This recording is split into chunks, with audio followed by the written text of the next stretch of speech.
Geçmişe dönürəm, görürəm gözəl günlərimiz olubdu bir arada. Tapa bilmirəm mən o sevgini, düzdür düşünmürəm zərrini. Bəlkə bir yerdə xoşbəxt olardıq, vaxtında bilmədin niyə dəyərimi.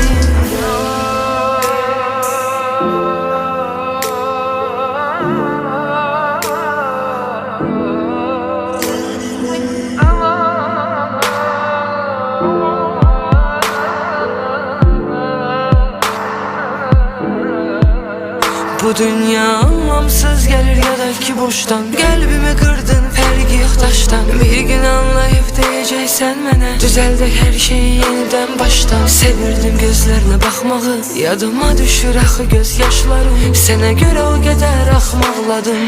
Ya hissin ölüb ya da anlamırsan. Düşünmə daha mən aramıram,